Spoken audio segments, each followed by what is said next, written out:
오늘 마태복음 25장의 달란트의 비유를 통하여서 더 큰 것을 찾으라 라는 말씀으로 이야기를 나누도록 하겠습니다. 많은 사람들이 알고 있는, 교회를 다니지 않아도 한 번씩은 들어봤을 달란트라는 이야기입니다. 어떤 사람이 외국으로 오랜 기간 여행을 떠나면서 3명의 종을 불러 자신의 재산을 맡겼습니다. 각자의 재능을 이미 조금 알고 있었고, 그 재능에 따라 첫 번째 종에게는 5달란트를, 두 번째 종에게는 2달란트를, 세 번째 종에게는 1달란트를 맡겼습니다. 우리는 주인이 나름 세심하다라는 것을 알 수 있습니다. 종에 대해서 알고 있는 것 같습니다. 달란트를 맡기되 아무에게나 맡기지 않고 각자의 재능에 따라, 우리가 읽은 마태복음 25장 15절에 각각 그 재능대로 주었다라고 하고 있습니다. 그러면 혹시 1달란트 받은 사람이 그렇다면 내 재능이 요것밖에 되지 않느냐라고 불평이 나올 것 같습니다. 그럴 것 같습니까? 근데 저 같으면 그런 불평을 하지 않을 것 같습니다. 왜냐하면 1달란트가 결코 적은 돈이 아니기 때문입니다. 그러니까 1달란트라고 하면 15년, 20년 정도의 근로자 연봉에 해당합니다. 그러니까 15년, 20년 정도의 퇴직금이 아니라요, 15년, 20년 정도 한 푼도 쓰지 않고 모은 그 연봉 급여를 다 합한 것에 해당하는 것이 1달란트라는 것입니다. 원화로 한 사람은 얼마쯤 될까요? 5억을 좀 넘는다고 봐야 될까요? 그래서 이 말을 들으면서 아마 이 예수님께서 이 이야기를 하실 때 많은 사람들이 웃었을 것 같습니다. 야, 저기 망원시장에 나물 파는 할머니가 있는데 해외로 여행을 가면서 사람들을 불러다가 5억 원을 줬어, 10억 원을 줬어, 30억 원을 줬어 라고 말을 하면은 사람들이 웃으면서 아이 재밌네 라고, 이게 무슨 얘기를 하자는 거야? 예수님 도대체 뭔 얘기를 하려는 거야? 라고 쫑긋 귀를 세우며 예수님께 집중했을 것 같습니다. 이 주인은 자신이 맡긴 이 종들을 굉장히 신뢰했던 것 같습니다. 신뢰했기 때문에 그렇게 많은 돈들을 맡겼던 것 같습니다. 그래서 야, 망원시장에 나물 파는 할머니가 30억 원을 어떤 사람에게 맡기고 해외여행 갔어? 라고 하면 우리가 그게 뭔 소리야? 라고 귀를 쫑긋하면서 집중하게 만드는 효과가 있었을 것 같습니다. 여러분에게 그렇게 큰 돈이 주어지면 무엇을 하실 것 같습니까? 5달란트 받은 사람은 즉시 장사를 더해서 5달란트를 남겼습니다. 주인이 오랜 시간 후에 돌아왔다라고 19절 말씀에 25장 19절에 오랜 후에 돌아왔다라고 했기 때문에 적지 않은 시간 충성스럽게 일을 한 것 같습니다. 2달란트 받은 종도 그런 식으로 충성되게 일을 해서 2달란트의 이익을 남겼습니다. 그런데 1달란트 받은 사람은 땅을 파고 주인의 돈을 감추어 두었습니다. 아무것도 하지 않았습니다. 그러니까 원래는요, 이상한 건 아니에요. 당시에는 전쟁이 많이 나고, 요즘처럼 유엔이 있고, 평화유지군이 있고, 각 나라가 평화 조약을 맺고 그런 시절이 아니기 때문에 전쟁이 언제든 일어날 수 있고, 가진 것을 빼앗길 수 있기 때문에 땅을 파고 귀한 것을 묻어 두었다가 나중에 찾는 방식으로 하는 것은 그렇게 이상한 이야기는 아닙니다. 흔한 일이었습니다.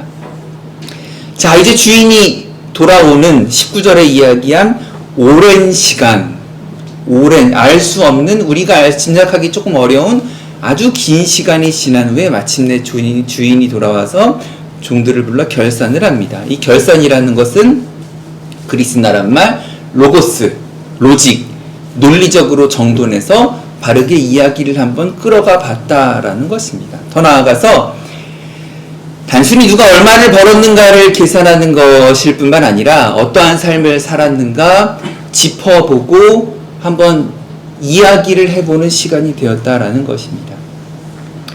5달란트 받은 종이 먼저 결산을 합니다. 잘하였도다 착하고 충성된 종아, 내가 적은 일에 충성하였더니 내가 많은 것을 내게 맡기리라. 내 주인의 즐거움에 참여할지어다. 이 얘기를 듣고 아마 그 예수님의 말을 듣던 사람들은 또 킥킥 웃었을 것 같습니다. 왜 그렇습니까? 잘하였도다 착하고 충성된 종아, 내가 적은 일에 충성하였으니. 21절, 내가 적은 일에 충성하였으니. 세상에 25억 맡겨놓고 30억 맡겨놓고 뭐라고요? 내가 적은 일에 충성하였으니 라고 하니까 이 이야기를 듣던 사람, 예수님의 이야기를 듣던 사람들이 또 킥킥 웃었을 것 같습니다. 그렇게 25억, 30억 원을 맡겨놓고 뭐라고요? 적은 일을 맡겼으니, 적은 일을 잘 해내었다 라고 하니까 웃겼을 것 같습니다. 2달란트 받은 종도 똑같습니다. 세상에 수십억 원을 다루는 일이 결코 적은 일이 아닐 텐데 주인은 그들에게 적은 일, 아주 적은, 영어로 little, 거의 없는 일에 충성했다라고 이야기를 하는 것입니다.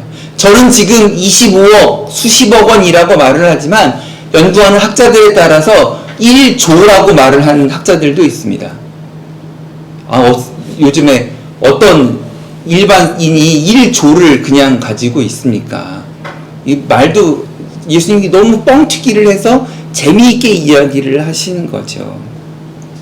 그러니까 수십억 원을 줘놓고 1조를 줘놓고 적은 일이다 라고 하니까 앞으로 나중에 내게 많은 것을 맡기리니, 21절에 많은 것을 앞으로 맡길 거라고 했는데 수십억 원이 적은 일이면 도대체 많은 일이라는 건 무슨 의미이겠습니까?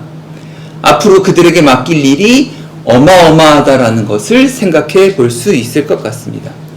성경에 천국은 마치 누룩, 가루, 서말과 같은 것인데 마치 빵이 부풀어 오르듯이 부풀어 오르는 것이 천국의 즐거움이다라고 하는 것을 생각해 보면 이렇게 하나님 나라의 즐거움, 기쁨에 참여하는 것이 너무나 크고 놀라운 일이다라는 것을 알 수 있게 되는 것입니다. 이 이야기는 우리 지난주에 살펴봤던 마태복음 25장 1절에서 13절까지의 마지막 때에 관한 이야기라는 것을 생각해 보면서 계속 이야기를 들어주시면 좋겠습니다. 이제 세 번째 종의 차례입니다. 그 주인에게 나아가 땅에 감추어 두었던 한 달란트를 되돌려 주니까 주인이 이 악하고 게으른 종아라고 심하게 꾸짖습니다. 그리고 그 가져온 한 달란트를 빼앗아서 처음에 말한 5달란트로 5달란트를 남긴 사람에게 주라고 합니다. 주인의 분노가 거기서 끝나는 것이 아닙니다. 이 무익한 종을 바깥 어두운 데로 내쫓으라. 거기서 슬피 울며 이를 갈리라. 자신의 집에서 추방해버립니다. 이 비유가 하나님 나라의 비유이므로 단지 주인의 집에서 쫓겨나는 정도가 아니라 하나님 나라에서 배제될 수도 있구나라는 것을 생각해 보셔야 합니다.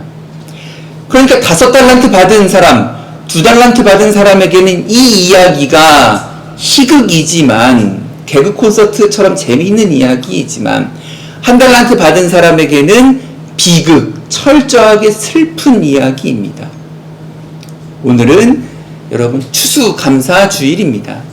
우리에게 맡겨진 것을 어떻게 운영하고 어떻게 거두어, 우리 농사를 짓는 사람은 아니지만 어떻게 추수할지에 대해 돌아보는 시간이 되셨으면 좋겠습니다.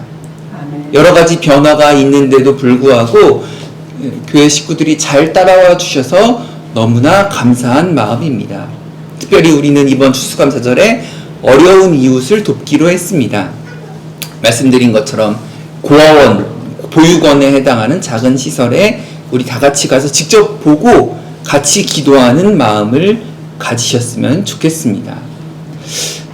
이 달란트의 이야기처럼 신중하게 그것을 보고 앞으로 우리가 어떻게 이 성실한 청지기의 역할을 잘 해 나갈지를 생각해 보셨으면 좋겠습니다. 오늘 이 달란트의 비유 신중하게 해석해야 합니다. 하나님 나라의 백성이 되느냐 아니면 거기서 쫓겨나느냐가 달려있는 문제이기 때문입니다. 그런데 또 많은 사람들이 이 비유를 그냥 재능 개발로 해석하려고 하는 분들이 많이 있습니다. 재능 개발의 교훈, 예를 들어서 한번 설명을 해보겠습니다. 자, 여러분, 하나님이 모든 사람들에게 재능을 줬습니다. 운동 잘하는 사람이 있습니다. 노래 잘하는 사람이 있습니다. 공부 잘하는 사람이 있습니다. 5달란트 받은 사람처럼 다재다능한 사람도 있고요. 2달란트 받은 사람처럼 보통 재능도 있고요. 1달란트 받은 사람처럼 한 가지 재능밖에 없는 사람도 있습니다. 그러나 한 가지 재능만 있어도 비관해서는 안 됩니다. 하나님 마지막 때에 우리가 받은 달란트를 보시는 게 아니라 그가 얼마나 잘 활용했는가를 보십니다. 그래서 우리가 가진 재능을 비교하지 말고 작다고 낙심하지 말고 재능을 개발하는 데 힘써야 합니다 라고 설교하시는 분들이 많습니다. 부끄럽지만 저도 그렇게 설교했던 적이 있었습니다. 좋은 이야기입니다. 근데 이거는 자기 개발 강사가 해야 할 이야기이지 굳이 예수님이 여러분 마태복음 1장부터 몇 장까지 있어요. 30장을 채 넘어가지 않아요. 그러면 25장이면요 예수님이 죽으려면 돌아가시려면 얼마 남지 않았어요. 돌아가시기 며칠 전에 예수님이 자기 개발 이야기를 하시려고 이 이야기를 하신 거라고 생각할 수 없습니다. 죽음을 며칠 앞둔 상태에서 한가롭게 하신 말씀이 아니라는 겁니다.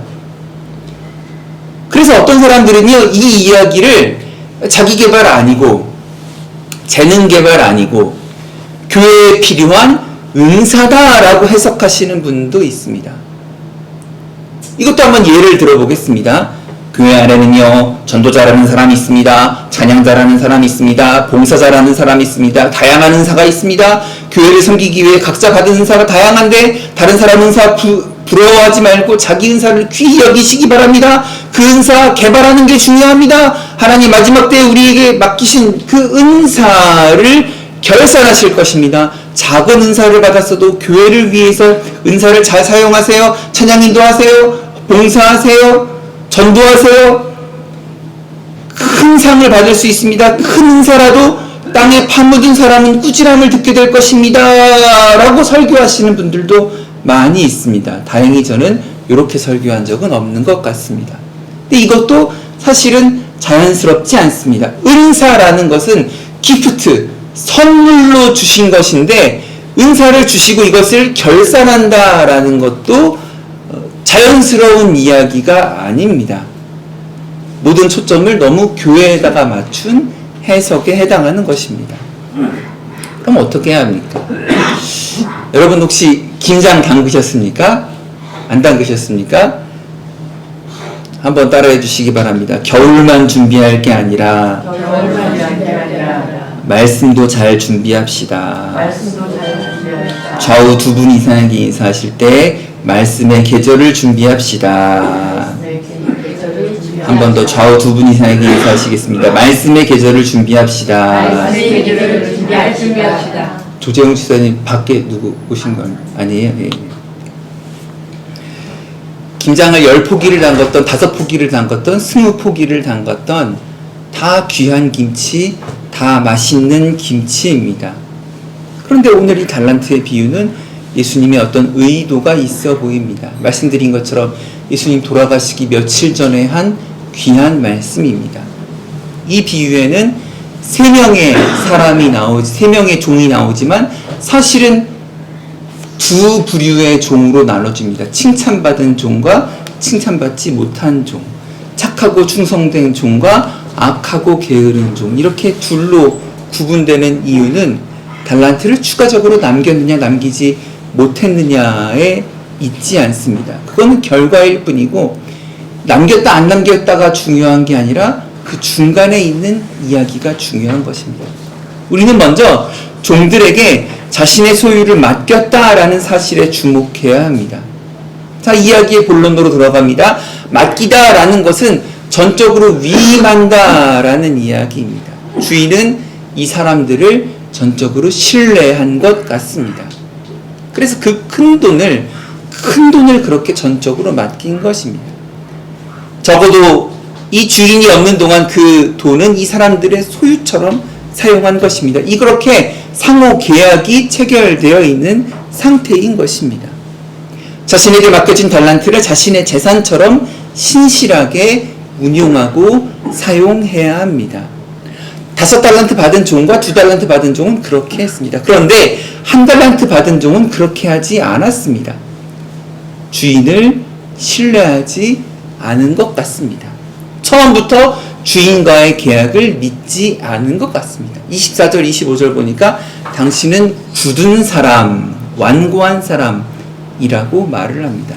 심지 않은 데서 거둔다는 것은 투자하지 않고 이익을 챙긴다라는 말입니다. 그래서 많은 분들이 27절을 읽으면서 주인 이자놀이나 하는 악한 사람으로 하나님을 생각하기도 합니다. 사실 율법에서는 이자놀이를 금지하고 있거든요. 그런데 하나님이 이자놀이를 하냐 좋아하냐 마냐 그 이야기를 하는 게 아니라 26절, 27절을 같이 읽어봐야 이야기가 풀리게 됩니다. 마태복음 25장 26절입니다. 그 주인이 대답하여 이르되 악하고 게으른 종아, 나는 심지 않은 데서 거두고 해치지 않은 데서 모으는 줄로 내가 알았느냐. 그렇다면 내가 마땅히 내 돈을 취리하는 자들에게나 맡겼다가 내가 돌아와서 내 원금과 이자를 받게 하였을 것이니라. 그러니까 그러면 27절 그러면이라는 말은 내가 나를 심지 않은 데서 거두고 해치지 않은 데서 모으는 사람으로 알았다면 왜 이자놀이라도 하지 않았느냐라고 책망하는 것입니다. 차라리 나를 심지 않은 데서 거두는 사람이라고 네가 오해를 했다면 이자놀이라도 했을 텐데 너는 심지어 이자놀이도 하지 않았다라고 책망하는 것입니다. 주인과의 계약을 신뢰하지 않았습니다. 그래서 주인에게 충성하지 않았습니다. 주인이 먼저 보여준 신뢰를 저버린 것입니다. 주님이 오시는 날에 이처럼 하나님의 신뢰를 저버리고 하나님께 충성하지 않는 자들에 대한 이야기입니다. 그렇게 충성하지 않는 자들은 그의 나라에서 배제되어서 바깥 어두운 데로 쫓겨나게 됩니다. 그리고 이것은 먼 훗날에 일어날 미래의 사건이 아니라 예수님 이 세상에 오셨을 때 일어났고 지금도 일어나는 이야기입니다. 지금 나의 충성을 물어보는 이야기라는 것입니다. 오늘 이 달란트 비유의 핵심은 재능이나 은사에 대한 이야기가 아니라고 말씀드렸습니다. 교회에 필요한 은사 이야기가 아니라 문자적으로 장사라는 이야기가 아니라 한번 따라해 주십시오. 주님은 더 큰 것을 찾으십니다. 이것은 충성에 대한 이야기이구나. 충성이란 곧 신뢰이며 믿음입니다. 착한 것이기도 합니다. 그래서 구약성경에 나오는 헤세드라는 말이 사랑은 사랑인데 충성에 가까운 사랑. 상하관계가 있는 게 아니라 충성하면서 성실한 사랑에 대해서 헤세드라고 이야기를 합니다. 주인이 먼저 종들을 신뢰한 것처럼 하나님께서 먼저 우리를 신뢰하셨다라는 것입니다. 하나님께서 먼저 우리에게 충성하셨다라는 말입니다. 말이 이상하죠? 그런데 신구약 성경을 가만히 보면은 성경을 통해 우리에게 주시는 교훈이 있습니다. 하나님이 나에게 먼저 충성하셨다. 성실한 사랑을 하셨다. 신실한 사랑을 하셨다. 구약 성경에 나오는 신실하다라는 말이 바로 이런 충성하는 사랑에 대한 이야기입니다. 충성하면서 아주 성실하고 사랑하는 것, 그것을 신실하다라고 미쁘시다라고 또 이야기합니다. 사랑하는 성도 여러분, 하나님이 우리에게 충성하셨다는 말이 이상하게 들리십니까? 그 사실이 어떻게 드러났습니까? 그 사랑하는 독생자를 보내셔서 그분이 십자가에 달려 죽기까지 사랑하게 하신 것. 이것이 성실한 사랑, 충성 그 이상의 사랑이라고 당연히 말할 수 있는 부분입니다. 하나님은 우리에게 먼저 충성하셨습니다. 한번 따라해 주십시오. 하나님은 나에게 충성하셨습니다. 하나님은 충성하신 분이에요. 나에게 충성하는 사랑을 하신 분이에요. 여러분이 달란트의 비유는 하나님의 은혜로 그분의 백성이 된 이스라엘이 신실하신 하나님을 배반하고 불충의 길에 들어섰음에 대한 탄식과 경고의 메시지입니다. 예수님은 이 비유를 십자가에 돌아가시기 직전에 마태복음 25장에서 말씀하셨습니다. 마태복음 1장에서 한 게 아니라 25장에서 말씀하셨습니다. 제자들 또한 예수님에게 충성을 해야죠. 주님이 우리에 대한 충성을 말씀하셨으니 제자들 또한 예수님께 충성해야 되는데 어떻게 했죠? 충성하지 않고 다 도망갔습니다. 예수님 십자가에 달리실 때. 자, 그런데 이야기는 여기서 끝나지 않습니다. 예수님 십자가의 죽음과 부활을 목격한 제자들이 다시 주님께 돌아옵니다. 그리고 예수님의 충성된 일꾼이 되어서 우리에게 이 성경책도 전해주고요, 복음이 전해지게 된 것입니다. 여러분, 하나님께 충성하는 그리스도인이라면 세상에서 말하는 돈과 권력, 명예를 추구하기를 날마다 거부해야 합니다. 이것이 충성입니다. 세상에서 유혹하는 것들, 세상에서 이거 좋은 거다라고 말하며 우리를 휘감아 가는 것들을 매일매일 거부할 수 있는 능력, 그것이 충성입니다. 하나님께 대한 충성입니다. 오직 예수 그리스도를 생각하시기 바랍니다. 이 비유를 말씀하시고 며칠 뒤에 십자가에 죽으시고 그분이 어떻게 됩니까? 친히 바깥 어두운 데에 버려지십니다. 말씀에는요, 이 한 달란트를 그대로 땅에 묻었던 종을 바깥 어두운 데로 내쫓으라고 했지만 실제로는요, 며칠 뒤에 예수님께서 바깥 어두운 데에 내쳐지십니다. 우리를 대신해서 버리워지신 것입니다. 우리가 그렇게 되지 않도록 하나님께 충성하셨던 예수님의 마음을 생각해 보시기 바랍니다. 그렇게 되지 않도록 하나님께 충성하겠습니다 라고 아멘으로 화답하시기 바랍니다. 하나님의 나라가 아멘 하시는 분들의 것이 될 것입니다. 아멘 하시기 바랍니다. 그분에게 충성하시는 마음을 가지시기 바랍니다. 오늘 저는 말씀을 정리하겠습니다. 더 큰 것을 찾으라 라는 제목으로 말씀을 나누었습니다. 이 말씀은 마지막 때의 심판에 대한 말씀입니다. 종말에 대한 말씀입니다. 여러 가지 숨기는 이야기가 많습니다. 여러분 생각해 보십시오. 로마에서 자꾸 황제님이 버젓이 살아계신데 다른 사람 보고 주님이요, 기름 부으신 분이요, 하나님의 아들이요 라고 하니까 너무 싫어서 예수님 믿는 사람들을 막 잡을 때 이 편지를 주고받는데 명명백백히 쓰기가 어려운 부분들이 있는 거예요. 그래서 예수님의 비유를 살려서 이렇게 비유로 이야기를 겹겹이 숨겨서 전하기도 했다라는 것입니다.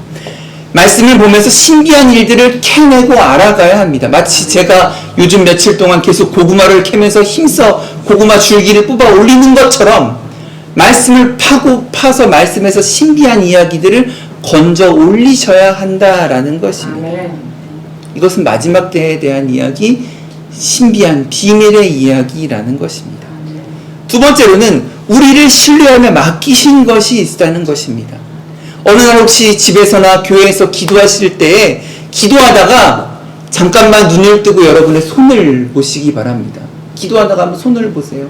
하나님 나에게 맡긴 것이 무엇인가? 하나님 나에게 무엇을 맡기셨나? 기도하면서 잠시 묵상해 보세요. 하나님께서 나에게 알려주실 지혜가 있으시지 않겠습니까? 기도할 때 그냥 내가 하나님 이거 주세요 저거 주세요라만 하실 게 아니라 하나님 나에게 무엇을 맡기셨나 잠깐 손을 펴서 손바닥을 쳐다보시는 은혜의 경험을 하시기 바랍니다. 세 번째 말씀의 교훈입니다. 우리도 주님을 신뢰해야 된다는 것입니다. 이것은 결국 하나님께서 우리에게 충성하셨으니 우리도 다른 말로 말하면 성실하게 충성해야 한다라는 것입니다. 주님께 신뢰하고 주님께 신뢰를 표현하고 주님을 충성하면서 참 위로와 평안을 얻으시기를 주님의 이름으로 부탁드립니다.